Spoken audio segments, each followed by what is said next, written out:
Ini kayak film ini ya, emergency room. Dan ini yang tadi kita bicarakan, ini adalah teman setia Oke. yang sehari-hari menemani. Ya, Oke. ini mesin anestesi. Gitu. Ini juga monitor yang memantau tanda-tanda kehidupan pasien. Seperti itu. Assalamualaikum warahmatullahi wabarakatuh. Halo Sobat Sehat, dimanapun Anda berada. Perkumpulan Alumni Inisiatif bersama Sekolah Pribadi Bandung dengan senang hati menyelenggarakan kegiatan obrolan virtual yang membahas tentang kesehatan yang akan disampaikan oleh para medis dan para praktisi kesehatan, dan juga di sini kita akan membahas berbagai pengalaman sehat lainnya. Selamat datang di RSUD, Ragam Sehat dan Ulasan Dokter.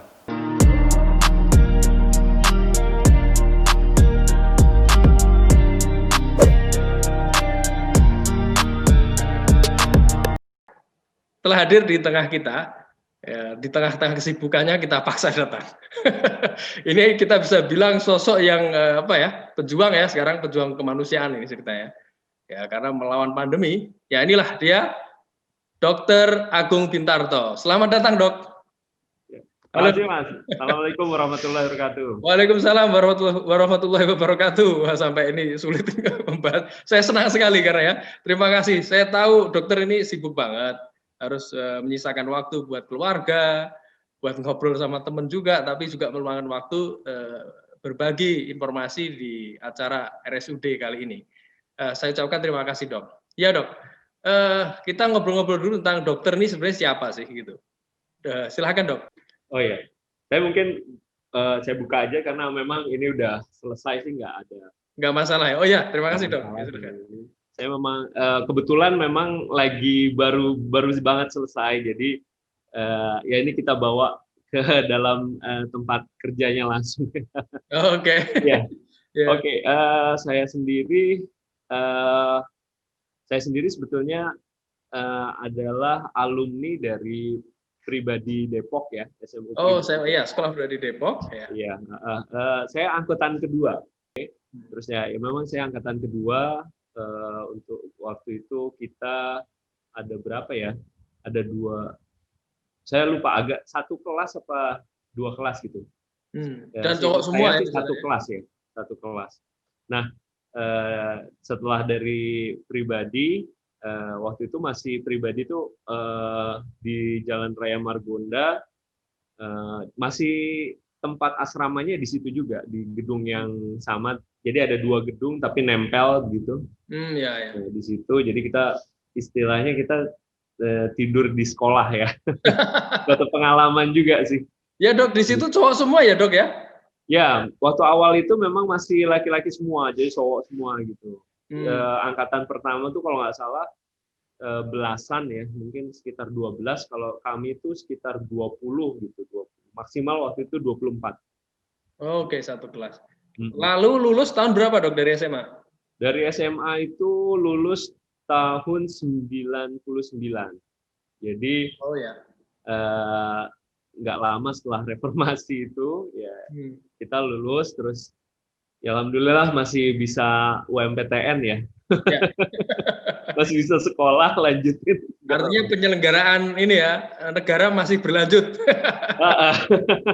Tidak ada masalah dan goro-goro. Oke. Ya, setelah lulus tahun 99 itu saya kebetulan diterima di FKUI, jadi Fakultas Kedokteran di Indonesia, Universitas Indonesia.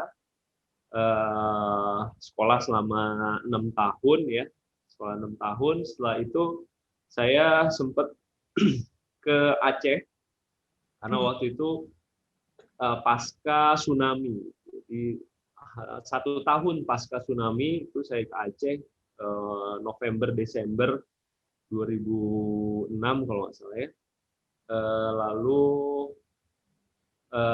2005, saya lupa 2006 atau 2005. Terus di Aceh saya juga ikut dengan organisasi AMM ya, yang Aceh Monitoring Mission gitu ya, selama 3 bulan di situ. Terus saya kembali ke Jakarta dan kebetulan juga diterima ke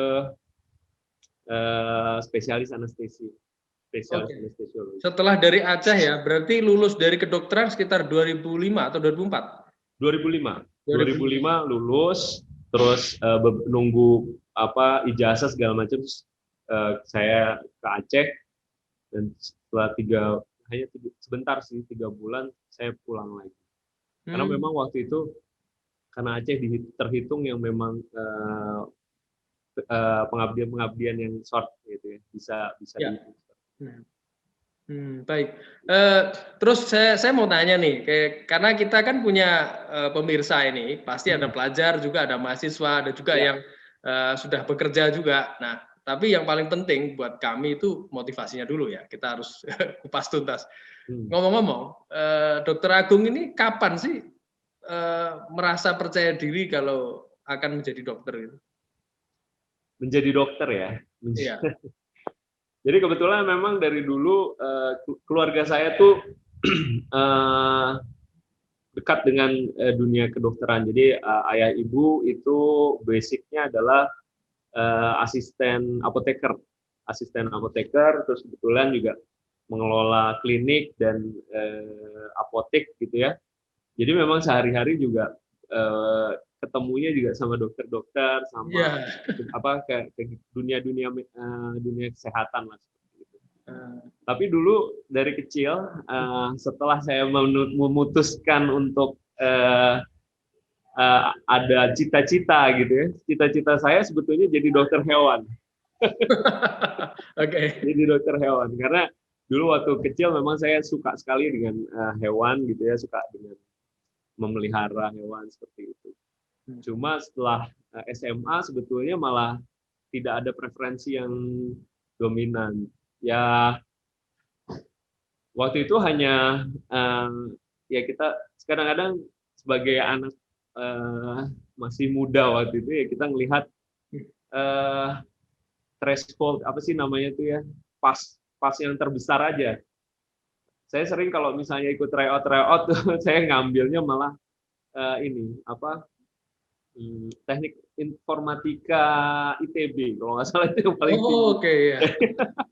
Jadi memang seringnya begitu. Cuma kesini-sini memang orang tua juga ya udahlah ini aja gitu kan. Ya udah ya akhirnya saya ambil kedokteran. Setelah berjalan memang nggak ada salahnya juga sih, maksudnya tidak ada suatu pertentangan hati gitu juga ya. Cuma memang setelah di kedokteran itu sendiri saya merasa bahwa saya nggak cocok nih jadi dokter yang bekerja di poliklinik gitu. Saya nggak cocok. Saya cari. Saya sebetulnya tertarik di emergency ya, di emergency medicine. Cuma waktu itu kesempatannya belum terbuka seperti sekarang untuk sekolah keluar. Kalau adik-adik listing saya tuh ada yang bisa sampai sekolah keluar untuk ngambil emergency medicine. Tapi juga memang butuh dukungan ini yang dukungan finansial juga. Dan juga ada waktu yang memang harus dikorbankan untuk ngambil abroad, apalagi ke Amerika. Mungkin dari alumni ketersediaan jurusan itu sendiri ya di Indonesia. Ya, betul. Belum ada. Ketersediaan di jurusan itu sendiri memang belum ada. Waktu pas saya itu baru buka di Malang, tapi setelah saya pelajari gitu di sana sama senior saya memang belum ajek gitu. Bahkan sampai sekarang juga memang masih belum ajek, tapi sudah lebih sudah lebih baik kalau sekarang emergency medicine. Cuma waktu itu belum. Pada akhirnya saya ngobrol-ngobrol, ada senior. Saya waktu itu juga memang aktif juga di organisasi kemahasiswaan ya, tim bantuan medis FKUI gitu ya. Oh ya. Ya ada senior yang kebetulan ngambil anestesi, itu dia bilang bahwa udah ini aja. Dan kalau mau ambil sekolah itu jangan lama-lama. Kalau misalnya ngumpulin uang, uang itu nggak akan cukup. Nanti kalau misalnya udah cukup kumpul, nanti tahu-taunya uangnya naik uang sekolahnya naik lagi gitu. Yes, betul. Tapi kalau boleh tahu nih ya, sebenarnya kalau menjadi seorang dokter anestesi itu sebenarnya jurusan yang favorit tidak sih sebenarnya? Maksudnya gini, Waktu zaman saya memang ya? anestesi itu masih belum banyak dikenal. Terus terang anestesi belum banyak dikenal. Bahkan setelah saya masuk memang masih istilahnya masih low profile gitu ya. Ya. Artinya tidak Kadang-kadang menjadi pilihan banyak orang ya? Menurut betul saya. masih belum jadi pilihan banyak orang. Masih second to surgery lah. Ya. Pilihan kedua setelah dokter bedah gitu. Jadi Hmm, kalau yang glamournya itu adalah dokter bedah, anestesi masih pilihan kedua. hmm, Tapi setelah saya masuk ke anestesi, ya memang mulai di situ bahwa memang oke, memang ini hmm, udah bener nih, udah bener pilihan saya gitu. hmm. Seperti itu. Jadi memang kalau ditanya kapan Anda mulai yakin jadi dokter, ya pertama dokter anestesi ya. Setelah masuk anestesi ya, oh iya. Oke. Oke. Bahkan sampai sampai sekarang pun saya juga udah ngambil konsultan untuk intensive care ya. Jadi Hmm, untuk kedokteran intensif atau yang ICU gitu. Jadi critical care-nya seperti hmm. itu. Oh ya. Hmm. Oke, teman-teman, sobat sehat semua, kita di sini tentu akan membahas topiknya kan ngalir ya. Kita akan mengupas tuntas ataupun ya nggak tuntas ya. Pokoknya kita ngobrolin jadi wawasan buat kita semua tentang apa itu anestesi gitu. Supaya nanti teman-teman juga tahu, setidaknya tahu dan mengenal dunia tersebut. Apalagi di tengah COVID seperti ini ya, kita lihat peranannya dokter-dokter anestesi sangat-sangat vital sekali untuk mereka-mereka yang membutuhkan bantuan yang dalam kondisi yang urgent dan darurat gitu ya.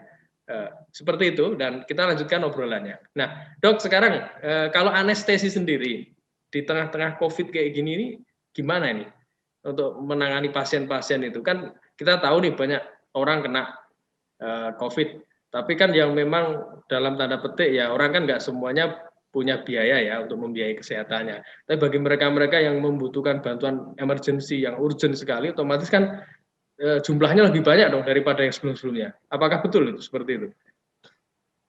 Ya, jadi mungkin pertama pertanyaan tadi ya, maksudnya anestesi dan era COVID. Nah, anestesi ini ternyata sebetulnya areanya adalah sebetulnya area critical care. Jadi critical care itu apa sih? Adalah sebuah pelayanan di saat pasien itu berada di dalam kondisi kritis. Nah, eh, kalau misalnya pasien itu menjalani operasi, tentunya kalau tanpa anestesi mereka akan mengalami sakit dan segala macamnya, atau misalnya operasi yang emergensi untuk perdarahan segala macam itu tentunya tidak toleran ya, pasien itu tidak toleran lagi dengan adanya rasa sakit yang demikian hebatnya. Nah makanya dulu ilmu kedokteran bedah juga masih terhambat dengan itu. Tapi dengan diperkenalkannya sebuah spesialis tersendiri gitu ya, menjadi spesialis tersendiri anestesiologi gitu ya, yang menangani tidak hanya menangani nyeri pada saat operasi atau pengalaman buruk pada saat operasi, tetapi juga menangani menjaga kondisi pasien itu agar tetap optimal gitu atau tetap aman gitu ya. Aman ya dalam kondisi aman. Betul. Nah, disitulah peran anestesi. Jadi secara umum anestesi itu mengcover sebetulnya pelayanan kritis, baik di ICU ataupun pada fase emergensi. Gitu. Nah, pada saat pandemi seperti ini, dengan adanya dengan background yang seperti itu, maka hampir di seluruh dunia anestesi ini akan terpapar dengan pasien-pasien COVID yang levelnya severe ataupun critically ill gitu, yang sakit berat. Nah, jadinya, karena apa? Karena memang dasar dari anestesi itu sendiri yang sifatnya adalah bisa mengcover semua area critical care itu, baik emergensinya dari IGD ataupun pada saat di ruang rawat intensif atau pada saat pasien itu membutuhkan sebuah tindakan. Nah ini jadi memang anestesi banyak yang occupied untuk dalam penanganan COVID yang berat, memang berat, sedang atau berat kayak gitu. Berpikir anestesi sama dengan pembiusan. Hmm. Itu berarti tidak sebatas itu ya, ternyata prakteknya tadi sampai urusan yang satu apa itu, perangkat utuh, satu instrumen tertentu gitu ya. Jadi banyak yang harus dipenuhi begitu ya, tidak hanya Betul, sekedar hanya membuat orang itu betul. bius Jadi saja selesai. tentunya dengan berkembangnya waktu, banyak yang kita adopsi dari perkembangan-perkembangan zaman, perkembangan-perkembangan dunia kesehatan gitu ya. Di Indonesia sendiri pun tuntutan-tuntutan untuk pelayanan-pelayanan anestesi menjadi cukup dominan gitu. Karena yaitu anestesi memiliki sebuah keutuhan atau keutuhan dalam pelayanan pasien yang kritis atau emergensi sampai kritis seperti itu. Nah, jadi ini jadi sebuah runtutan. Gitu. Nah, makanya anestesi memang tidak hanya untuk bius saja. Waktu dulu memang umumnya umumnya anestesi dibutuhkan pada saat pembiusan. Karena dulu ICU juga memang masih terbatas karena memang high cost juga seperti itu. Ya dengan adanya pembiayaan jaminan kesehatan segala macam, Ya. akses terhadap kesehatan bagi masyarakat itu pun juga jadi lebih terbuka ya. Nah, Atau ini yang mudah menyebabkan direalisasikan ya. betul. Ada positifnya lah. Iya, iya, oke. Betul, betul, betul. Jadi akhirnya ya semua orang akhirnya bisa menikmati fasilitas tersebut dan akhirnya Betul. berdaya guna lah intinya begitu. Ya. Oke, kalau sekarang spesifik ya karena ini dari kacamata awam saja, saya sendiri kan bukan dokter ya. Jadi kalau misalnya termasuk urusan apa itu ventilator itu juga anestesi kalau nggak salah. Betul. Ya karena kenapa sih pada saat pasien operasi dibius, pada saat setelah pasien dibius itu menjadi sebetulnya pasien itu berada dalam kondisi kritis. Kenapa? Karena secara umum kondisi kritis itu adalah kehilangan kehilangan fungsi-fungsi organ yang menjaga fungsi utama kehidupan. Fungsi utama kehidupan itu yang paling rendah ya kan, yang paling mudah kita lihat adalah kesadaran. Kalau orang udah nggak sadar, kita pasti mikirnya kan itu udah nggak kenapa gitu kan, pasti ada mengancam nyawa nih, jiwanya terancam gitu kan, satu kesadaran. Yang kedua adalah fungsi paru-paru atau fungsi bernafas itu yang memang diambil alih oleh anestesi itu. Jadi karena pada pembedahan seringkali kita membutuhkan kondisi yang rileks gitu ya, lemes gitu, otot-ototnya lemes, itu juga kita harus kasih blokade otot gitu ya, sehingga otot itu menjadi lemes. Tapi kan otot nafas juga jadi lemes, nggak bisa nafas pasiennya seperti itu. Makanya kenapa pasien yang di dalam sebuah pembiusan sebetulnya dia berada di dalam fase kritis gitu. Ya, jadi saya membayangkan itu ya. Jadi satu organ itu kurang optimal gara-gara ditaklukkan dengan bius. Lalu butuh support satu alat ya untuk bisa memfungsikan itu dengan Nah, baik. disitulah kenapa ventilator ini menjadi mainannya dokter anestesi. Gitu. Tapi kalau sekarang sih untuk ilmu ventilator sebetulnya sudah mulai banyak dipelajari. Bahkan dokter-dokter umum yang diintensifkan juga mulai memahami tentang ventilator. Apalagi pada fase COVID ini semua pasti memerlukan lebih banyak lagi dokter-dokter yang mengerti lah mengenai ventilator. Atau jangan-jangan mungkin ada satu ini apa itu opportunity ya buat masyarakat umum bisa ada pelatihan ventilator gitu. Karena memungkinkan kali ya dari asosiasi dokter anestesi itu buka ada workshop. Ya. Untuk kalau misalnya untuk ventilator, pengenalan ventilatornya sendiri sih mungkin ya. Mungkin. Tapi kalau untuk penanganan ke pasiennya itu memang banyak sekali ininya aspeknya Ya, sehingga aspeknya. Artinya nggak boleh sembarangan, Pak. selamatannya itu yang mengerikan juga. Nggak boleh sembarangan ya. Jadi suruh Ya mati betul. ngawur nanti jadinya. Iya. Oke, menarik dok. Jadi pembahasan kita sudah tahu. Jadi ternyata anestesi kita pikir hanya masalah nyuntik terus orangnya tertidur. Nah, Hmm. kita mau tanya lagi begini nih. Sebenarnya kondisi orang yang sudah terbius atau sudah dibius itu sebenarnya seperti orang apa ya? Orang pingsan atau seperti apa? Atau jangan-jangan dokter sendiri pernah mempraktekkan nggak sih setiap dokter anestesi pernah dibius? Alhamdulillah saya sendiri nggak pernah dibius ya.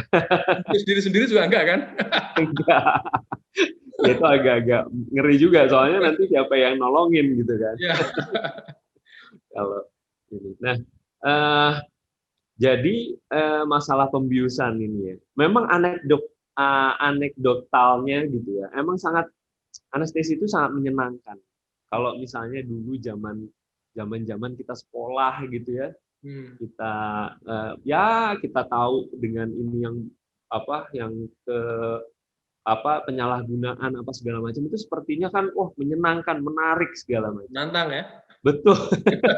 Seakan-akan kayak menantang gitu ya gitu. Tapi di balik itu memang ada batas tipis yang sangat berbahaya gitu. Jadi kalau misalnya kita kelewatan sedikit dari situ, fungsi-fungsi organ vital kita maksud saya bukan alat vital bukan ya, tapi organ vital. Ya, organ vital.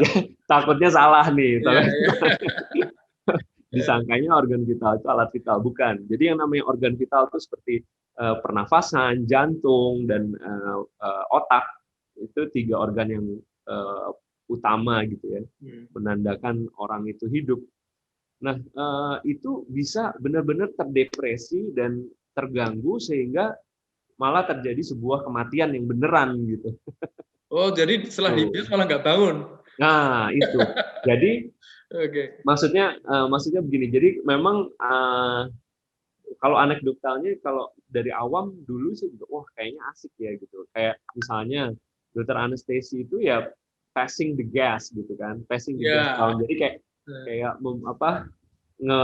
membagikan gas-gas yang tidur, gas-gas yang bisa membuat teler gitu. Jadi kalau istilah bandel-bandelnya gitu. Tapi kan sebetulnya itu sesuatu yang sangat berbahaya gitu. Ya, bukan untuk main-main lah istilahnya. Itu sih. Ya. Makanya kadang-kadang juga kacamata mungkin awam ya, atau mungkin netizen secara umum kadang bisa juga mengkorelasikan tentang wewenang daripada dokter anestesi itu memiliki kewenangan juga istilahnya itu memiliki akses untuk menggunakan banyak bahan gitu. Kalau tanda petik gitu kan. Itu kan pemahaman awam. Tapi sebenarnya prakteknya mungkin ada, mungkin. Tapi saya kira kalau dari personal dokter sendiri gimana menanggapi hal itu? Kalau masalah penyalahgunaan gitu ya. Penyalahgunaan itu masuknya dalam sebuah kecenderungan karakter atau kejiwaan gitu. Jadi memang sebelum menjadi seorang dokter, kita pasti ada dalam prosesnya yang panjang, 6 tahun kita jadi dokter, itu ada tes-tes yang terus berulang dan membosankan gitu ya, yang bisa menunjukkan bagaimana seseorang ini memiliki kecenderungan apa. Jadi memang dalam perjalanan yang panjang itu selama 6 tahun itu memang kelihatan kalau memang karakter-karakternya atau individu-individunya yang tidak kuat gitu ya, tidak memiliki ke arah kecenderungan untuk abuse dan segala macam, itu akan keluar gitu. Memang proses panjang menjadi dokter ini juga menyaring itu ternyata. Lalu pada saat kita menjadi spesialis anestesi itu juga ketat sekali untuk seleksinya dan ketat sekali untuk telaah dari sebuah kedokteran jiwanya. Jadi psikiatri atau psikologinya kita dites berkali-kali. Nah, di sini juga menunjukkan kecenderungan seseorang itu apakah bisa dia menjadi seorang pecandu atau apa gitu. Ya memang di situ menjadi sebuah seleksi di situ. Makanya dengan adanya proses yang 6 tahun dan 4 tahun tambahan ini memang sudah terseleksi gitu dokter-dokter anestesi ini untuk tidak memiliki kecenderungan untuk abuse seperti itu. Kadang-kadang yang menjadi tantangan, kadang-kadang kalau misalnya si dokter itu mengalami masalah nyeri. Nah, masalah nyeri terus mencoba untuk mengatasi sendiri. Nah, ini yang kemudian pintu dari terjadinya penyalahgunaan itu. Ya. Ya. Tapi tadi saya mau kembali lagi pertanyaannya gimana sih apa sih yang dialami pada saat pasien itu dibius gitu ya? Ya memang pembiusan itu sendiri istilahnya mulai dari sedasi sampai general anesthesia gitu. Dan juga ada pembiusan-pembiusan yang bersifatnya lokal gitu. Misalnya pembiusan saraf pusat dari perut ke bawah gitu. Nah, itu atau spinal anesthesia atau epidural anesthesia. Ada juga pembiusan terhadap blok saraf perifer. Jadi dari saraf-saraf di yang kecil, misalnya mau operasi kaki, nah itu bisa kita blok hanya di memang kalau misalnya memenuhi syarat, maka kita bisa blok hanya untuk kaki yang sakit saja gitu, itu bisa. Semua itu bisa dipertimbangkan sesuai dengan kebutuhan dari pasien itu juga. Nah sekarang kalau misalnya habis dibius seperti apa? Kalau misalnya pembiusan setengah itu ya seperti memang seperti kayak nggak bisa bergerak setengah badan, jadi nggak bisa bergerak. Ya. Orangnya sadar. Orangnya sadar. Kalau yang dibius setengah itu kayak misalnya operasi sesar, appendix itu bisa setengah badan nggak bisa bergerak. Kalau misalnya kalau bius umum itu memang seperti kita tidur aja rasanya. Nanti bangun-bangun biasanya udah nggak inget apa-apa gitu. Tapi masih ingat bahwa oh ya saya mau operasi ini, terus habis itu lupa dan bangun-bangun udah ada di ruang rawat biasanya seperti itu. Ini memang ada pemilihan-pemilihan obat yang memiliki efek-efek seperti itu. Iya.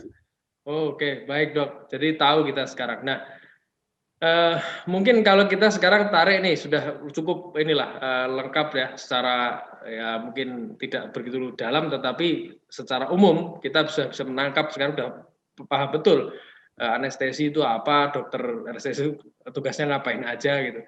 Nah sekarang kalau kita bawa ke kehidupan sehari-hari nih, kayak misalnya ada orang depresi, susah tidur, nah itu dia kan minum obat tuh kadang tuh, itu apa itu dok? Ada hubungannya nggak sama itu? Jadi obat-obat yang mengatasi, yang memiliki istilahnya adalah neurotropik, jadi memiliki efek terhadap susunan saraf ya, baik saraf pusat ataupun saraf tepi. Nah itu memang salah satunya bagiannya nanti adalah obat-obat anestesi. Tetapi tidak semuanya dapat digunakan untuk obat anestesi yang memang mumpuni gitu. Ada yang memang efeknya itu sangat ringan gitu ya. Nah inilah seperti kayak obat-obat padahal golongan yang sama, tetapi obatnya ini tidak cukup kuat gitu. Misalnya ya obat-obat tidur itu memiliki, kita juga anestesi juga memakai obat-obat yang sama untuk anestesi golongan yang sama, tetapi kita pakai obat-obat yang cukup kuat gitu sampai dia benar-benar bisa tidur, benar-benar yang terbius sehingga terjadilah trias anestesi itu, jadi memfasilitasi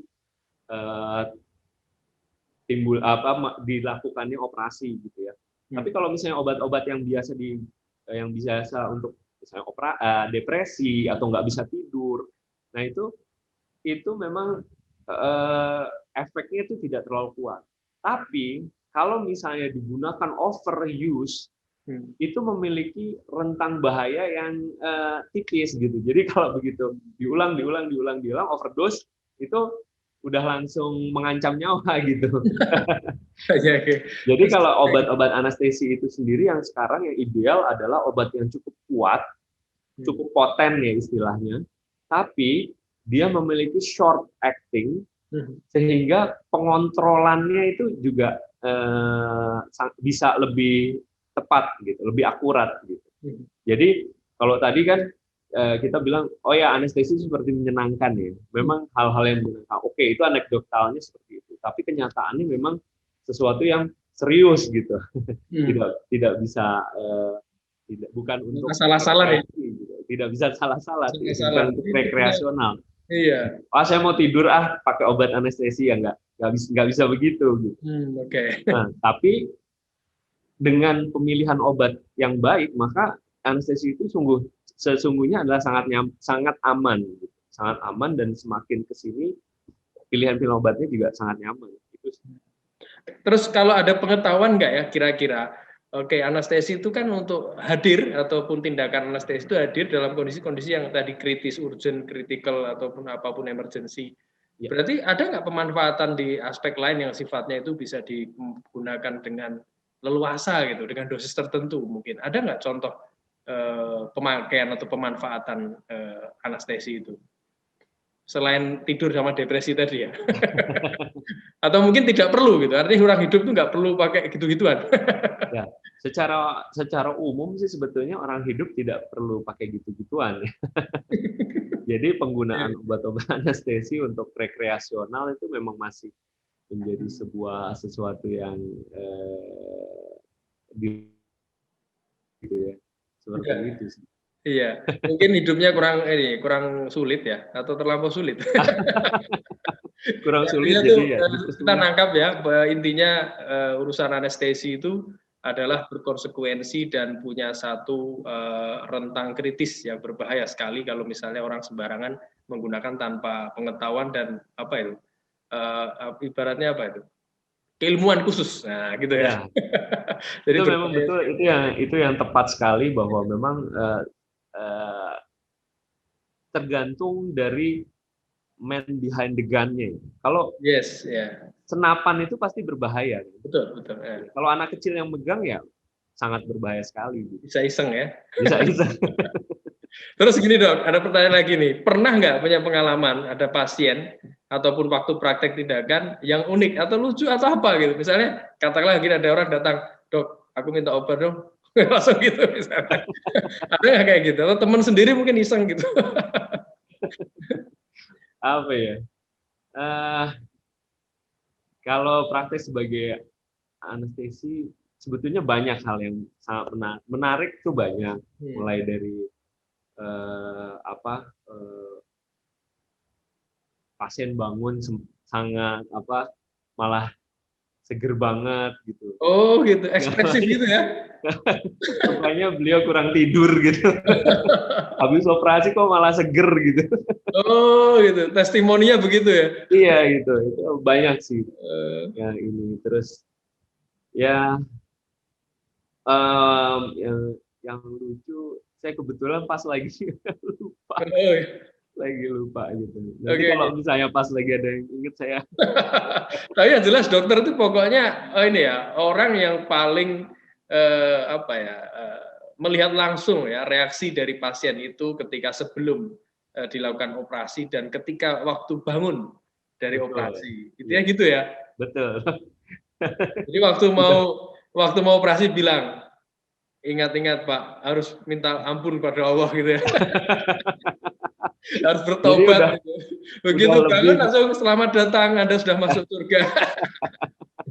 Jangan sampai kayak gitu juga sih. Itu udah lebih daripada pasangan ya.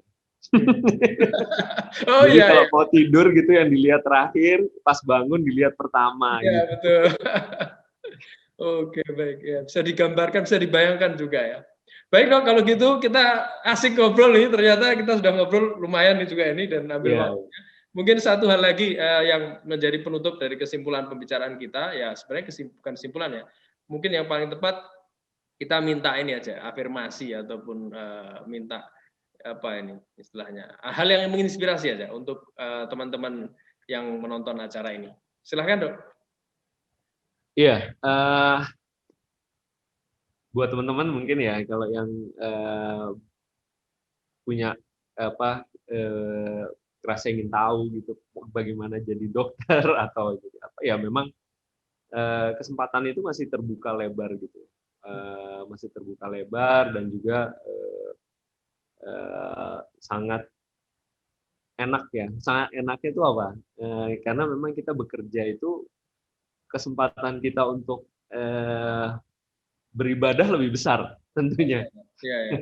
Kesempatan kita untuk beribadah lebih besar. Jadi nggak usah pusing mikir-mikir bahwa gimana cara kita hidup untuk beribadah lah. Karena pekerjaannya aja diharuskan untuk menolong orang gitu ya. Jadi ya memang kesempatannya itu terbuka lebar. Nggak usah pusing-pusing lah. Itu salah satu juga sih kenapa enaknya jadi dokter itu ya gitu. Iya.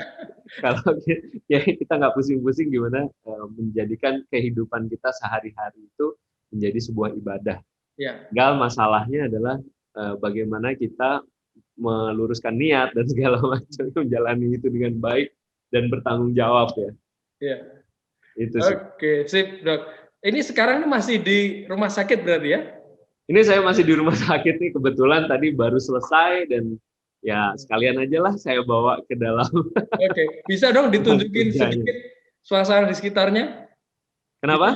Bisa nggak ditunjukin Nah, kalau ini kayaknya memang sudah kosong gitu ya. Oh iya, nggak apa-apa. Baru Tapi kan lihat, operasi, ya kan? oh itu ada lampu untuk Ya, operasi. ini adalah lampu-lampunya. Mungkin kalau misalnya mau melihat Ini lampu. kayak film ini ya, emergency room. Dan ini yang tadi kita bicarakan. Ini adalah teman setia Oke. yang sehari-hari menemani. Oke. Ya, ini mesin anestesi. Gitu. Ini juga monitor yang memantau tanda-tanda kehidupan pasien. Seperti itu. Wah, luar biasa. Masya Allah. Oke.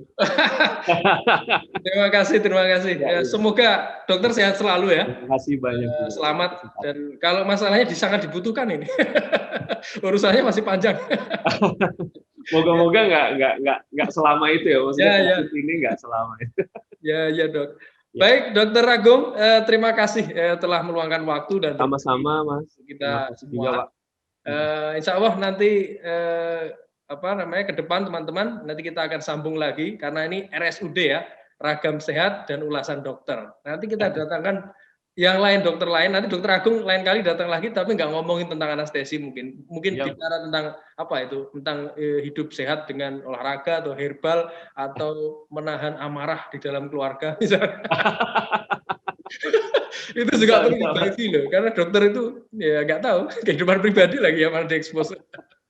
Oke, kalau gitu teman-teman jangan lupa ya, nanti tayangan kita akan teruskan dan kita akan coba untuk menghadirkan yang terbaik buat kalian semua. Sampai jumpa, terima kasih atas menonton ini dan jangan lupa untuk like dan subscribe dari channel Alumni Inisiatif. Sampai jumpa, wassalamualaikum warahmatullahi wabarakatuh. Waalaikumsalam warahmatullahi wabarakatuh.